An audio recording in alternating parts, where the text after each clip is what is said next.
لوگ پوچھتے ہیں کہ علامہ صاحب کیا پسند کی شادی کرنا جائز ہے کہ نہیں جائز؟ میں کہتا ہوں اے نوجوان، اور بھی بڑی چیزیں جائز ہیں، صرف ایک یہ چیز جائز رہ گئی ہے۔ رسول اللہ صلی اللہ علیہ وسلم سنیے، رسول اللہ صلی اللہ علیہ وسلم اللہ تعالیٰ کی سوا کسی کے پابند نہیں ہیں۔ سیدہ اماں جی خدیجہ الکبریٰ سلام اللہ علیہا نے جب آقا علیہ الصلوۃ والسلام کو پیغام نگاہ بھیجا تو عرض کی یا رسول اللہ میں آپ سے شادی کرنا چاہتی ہوں، تو حضور علیہ الصلوۃ والسلام کسی کے پابند نہیں، اور میرے حضور علیہ الصلوۃ والسلام نے کیا فرمایا؟ میرے آقا علیہ الصلوۃ والسلام نے فرمایا کہ میرے چاچا جان میرے والد کی جگہ ہیں، میں اپنے چاچا سے پوچھ کر تجھے جواب دوں گا۔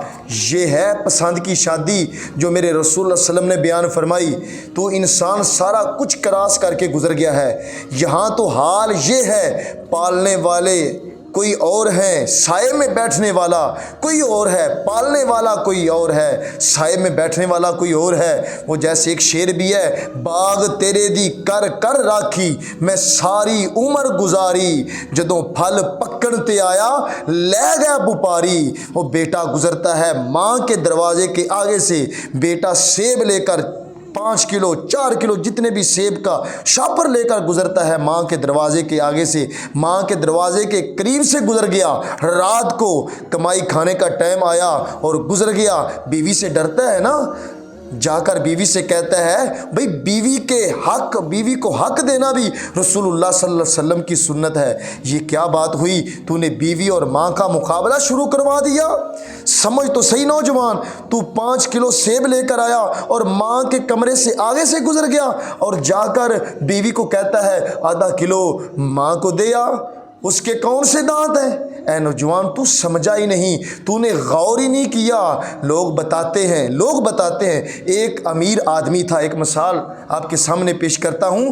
لوگ کہتے ہیں ایک امیر آدمی تھا، اس سے کسی نے پوچھا بتا زندگی بڑے بڑے لوگوں سے، زندگی میں تو نے بڑے بڑے لوگوں سے پیسہ وصول کرتا تھا، لیکن پیسے لینے کا مزہ کب آیا؟ اس نے کہا میں نے بڑے بڑے لوگوں سے پیسے وصول کیے، لیکن مجھے مزہ تب آتا تھا کہ میں اپنی ساری کمائی لا کر اماں کے ہاتھ پر رکھتا تھا، اور جب میں اپنی ماں سے تھوڑا تھوڑا خرچہ لیتا تھا تو مجھے یوں لگتا تھا کہ جیسے میں بادشاہ وقت کے سامنے کھڑا ہوں اور وہ خزانے کا منہ کھول کر مجھے کھول کے دیتا جا رہا ہے۔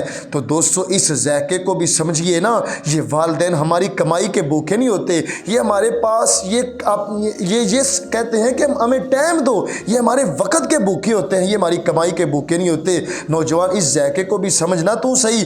نبی پاک علیہ الصلوۃ والسلام نے فرمایا ماں باپ تیری جنت بھی ہیں اور یہ تیری جہنم بھی ہیں، اگر یہ راضی ہو گئے تو تیرے لیے جنت ہے، اگر یہ ناراض تو تیرے لیے جہنم ہے۔ جب یہ تجھ سے ناراض ہو جائیں تو تیرے لیے جہنم ہے، چاہے تو 100 پیر صاحب کے مزار پر حاضری دے، لیکن جب تک والدین راضی نہیں تب تک رب بھی راضی نہیں ہوگا۔ لہذا دنیا میں اپنے والدین کو راضی کر کے اپنے رب کو راضی کر لیجئے اور جنت کما لیجئے۔ اللہ تعالی ہم سب پر راضی ہو۔